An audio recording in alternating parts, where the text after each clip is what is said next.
अरुण का है?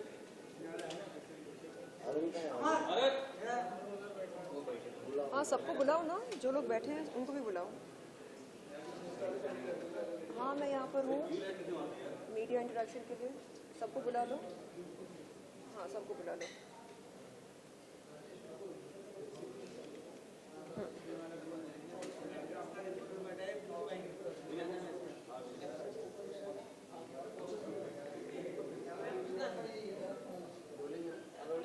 मैम क्या कहना चाहेंगे आज अवार्ड शो होगा, अवार्ड में आपको सम्मानित क्या कहना चाहेंगे? आइए आइए, एक सेकेंड, जल्दी आइए। हाय, आइए जल्दी आइए जी। बड़ा अच्छा लगता है जब मुझे मेरे काम के लिए सराहा जाता है और सम्मानित किया जाता है, प्रोत्साहन मिलता है बेहतर काम करने के लिए। और मैं तहे दिल से चाहती हूँ कि आगे चलकर एक बहुत ही ज़बरदस्त और काबिल अदाकारा बन सकूं, ताकि आप सबके दिलों में एक ख़ास जगह बना सकूं। मैम आज बहुत ब्यूटीफुल आप लग रही है न्यू ड्रेस में, आप क्या कहना चाहेंगे आज के दिन? काफ़ी अगर हम देखें सब गोल्डन डायमंड लग रहे हैं। हाँ, ये ड्रेस मैंने दुबई से ख़रीदा। बड़ा अच्छा लगता है जब कंट्रोवर्सी के दौरान कुछ अच्छे कॉम्प्लीमेंट्स मिलते हैं, वरना आम तौर पर सिर्फ़ और सिर्फ नकारात्मक ऊर्जा से झेलना पड़ता है। आपको बता दूं मैं कि जो फर्जी आरोप मुझ पर लगाया गया था हाल ही में, वो बेबुनियाद है।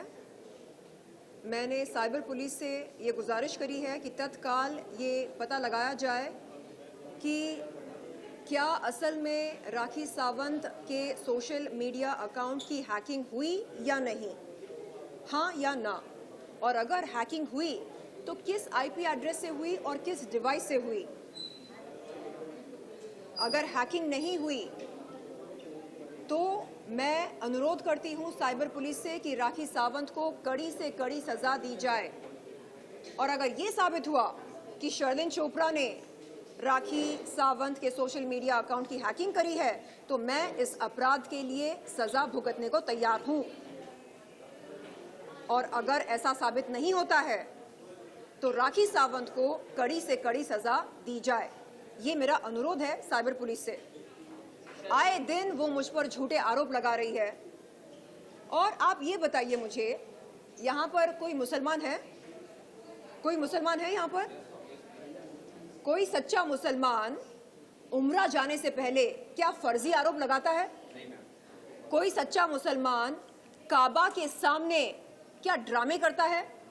कोई सच्चा मुसलमान काबा के सामने सजदे में सर झुकाता है या सेलफोन लेकर ड्रामे करता है?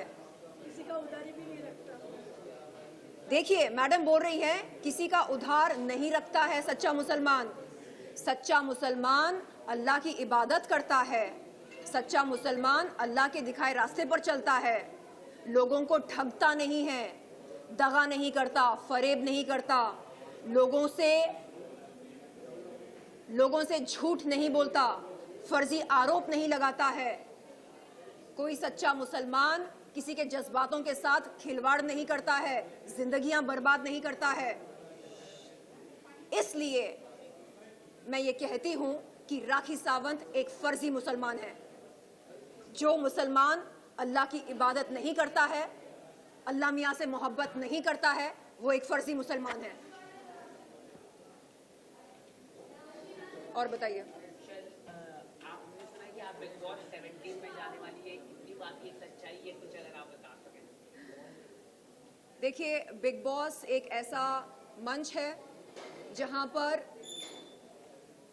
कोई कितना ही शातिर क्यों ना हो, उसका नकाब उतर जाता है। मैं चाहती हूं कि इस बार का जो सीज़न शुरू होने वाला है वो सबसे बेहतरीन सीज़न हो और जितने सारे कंटेस्टेंट्स भाग ले रहे हैं बिग बॉस में वो सब अपना असलीपन दिखाएं दर्शकों को और जीत उसी की हो जो सबसे असली हो और जो बिग बॉस के घर में रहकर अपनी असलियत को ना भूले, वहां पर कैमरास के सामने कोई दिखावा ना करे, वो जैसा है बिल्कुल वैसे ही खुद को पेश करे। और रही बात मेरी एंट्री की, तो देखते हैं अगर बिग बॉस मुझे बुलाते हैं तो मैं यकीनन बेशक जाना चाहूँगी, क्योंकि मैं भी चाहती हूँ कि मेरी असलियत और मेरा असलीपन बाहर निकलकर लोगों के सामने आए और तमाम दर्शक देखे कि असल में शर्लिन चोपड़ा कैसी है। क्या मेरे दो मुंह हैं या एक मुंह है? क्या मैं माइंड गेम्स खेलती हूँ या नहीं? असल में मैं कैसी हूँ? मैं चाहूंगी कि ये सब दिखाई दे। मैम जवान टेलर भी आ रहा है, उसके बारे में क्या कहना चाहेंगे? जी, आज जवान टेलर आ गए हैं, उसके बारे में क्या कहना चाहेंगे? कौन सा ट्रेलर? जवान। अच्छा, मैं शाहरुख खान और उनकी पूरी टीम को मुबारकबाद देना चाहूंगी और ढेरों शुभकामनाएं देना चाहूंगी।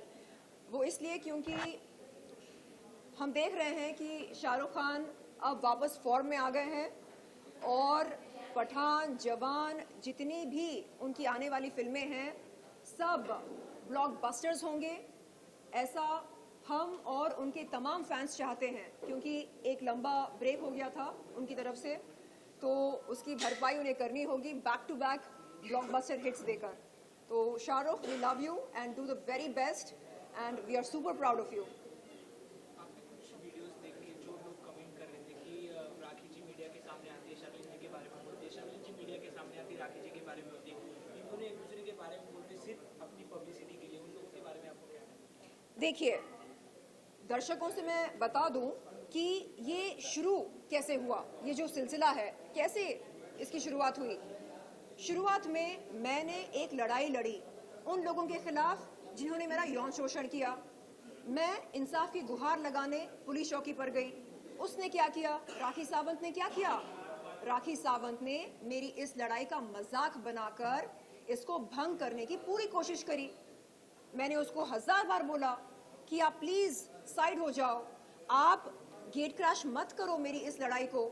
उसने एक ना सुनी, मेरी इज्जत की धज्जियां उड़ाने की पूरी कोशिश करी उसने, ये कहकर कि शर्लिन चोपड़ा ये है, वो है, ऐसी है, वैसी है। बहुत ही अभद्र भाषा का इस्तेमाल किया उसने, जो मैं यहाँ पर रिपीट नहीं करना चाह रही हूँ। और मैं आपको बता दूं कि इंसाफ की गुहार लगाना हम सब का संवैधानिक हक है। ये हक हमसे कोई छीन नहीं सकता। हाँ, अगर आपके भाई निर्दोष हैं, वो कहती है उसके भाई निर्दोष हैं, अगर आपके भाई निर्दोष हैं तो जांच पड़ताल होने दो, कानूनी प्रक्रिया होने दो।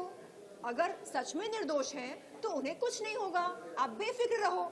लेकिन ये कहना कि नहीं, एक पीड़ित महिला अपनी शिकायत दर्ज करने नहीं जा सकती है पुलिस स्टेशन, ये गलत है। आप किसी से भी उसका संवैधानिक हक नहीं छीन सकते। तो इस लड़ाई में उसने क्या करी? उसने मीडिया के सामने मेरे आपत्तिजनक फोटोज और वीडियोस दिखाकर मेरी विश्वसनीयता को खारिज करने की पूरी कोशिश करी। न केवल उसने, बल्कि उसके एडवोकेट फाल्गुनी ब्रह्मभट्ट ने भी इस शर्मसार हरकत में उसका साथ दिया। और 8 नवंबर 2022 के दिन उन दोनों पर अंबोली पुलिस चौकी में एक एफआईआर दर्ज हुई। उस एफआईआर के दर्ज होने के बाद राखी और राजश्री दोनों मेरे घर आते हैं। राखी ने राजश्री के सामने, मेरे सामने रोकर माफी मांगा और कहा कि वो अपने किए पर शर्मिंदा है। इसके बाद उसने कहा कि क्योंकि वो मुसीबत में है मैं उसका साथ दूं, और उसने बहन का वास्ता दिया। तो मैं ये कहना चाह रही हूं कि आप पहले क्रोनोलॉजी समझिए, कब क्या हुआ, कैसे हुआ। और मैंने कई बार उसको बोला कि ये लड़ाई उसके खिलाफ कभी थी ही नहीं, लेकिन जबरन उसने मेरी इज्जत उछालकर, मेरी इज्जत की नीलामी करके इस लड़ाई में वो शामिल हो गई, सिर्फ और सिर्फ पब्लिसिटी के लिए। पूछिए उससे कि अगर कोई लड़की, कोई महिला इंसाफ की गुहार लगाने जाती है पुलिस स्टेशन, तो आप उस महिला को क्यों रोकते हैं? आप उस महिला की लड़ाई को भंग क्यों करना चाहते हैं? जाकर पूछिए उससे। पब्लिसिटी की भूखी वो है, फर्जी मुसलमान है वो, पब्लिसिटी की भूखी है। इसलिए मैं कहती हूं कि अल्लाह मियां से मोहब्बत करो, जानो वो क्या सोचते हैं, वो क्या चाहते हैं, और उनके दिखाए हुए रास्ते पर चलो। Thank you ma'am. जी, थैंक यू, थैंक यू जी। यहाँ पर ऐसे